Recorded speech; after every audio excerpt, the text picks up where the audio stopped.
As we approach the 2023 tax season, there are a couple of different deadlines that you definitely need to know. From filing your tax return to saving for retirement, there are several deadlines that you need to be aware of.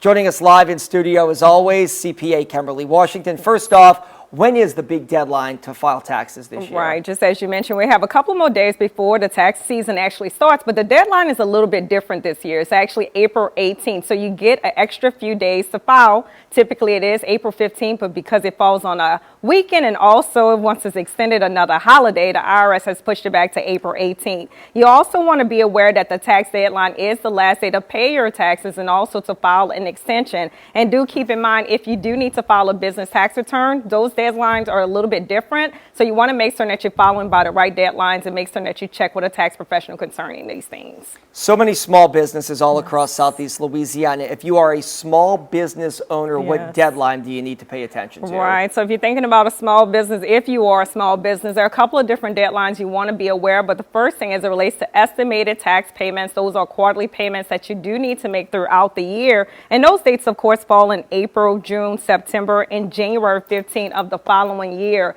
Another big deadline, if you did pay another independent contractor, you do need to make sure that those 1099 reports are sent out before the end of the month. So that's some big deadlines for small business owners.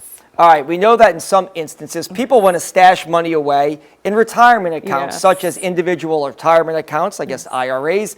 What deadlines should they be aware of? Right. So if you're someone who's listening, say, hey, I want to stash some money away into my retirement account, but I also want to make sure that I'm getting a tax break. You may think about the individual retirement accounts, and keep in mind, if it's a traditional IRA, you have until April 18 and also Roth IRAs in order to put that money away for the 2022 tax year. And keep in mind, even by doing so before April 18th, that can actually reduce your taxes when you file this year. So that's some deadlines you do want to keep in mind before filing your tax return this year. All right, last question before you go. If somebody needs to ask for an extension, that's very common. What do they have to do? Extensions, of course, is very common. But one of the things you want to keep in mind, when you file an extension, it extends the time to file, but it does not extend the time to pay. Keep in mind, you want to make sure that you file it before April 18th. And keep in mind that you will need to file that tax return in October of this year. So those are some things you do want to keep in mind, but you want to pay attention to those deadlines. All right, CPA Kimberly Washington, great advice on this Friday. Thank you. Have a good weekend. Thank you. I will.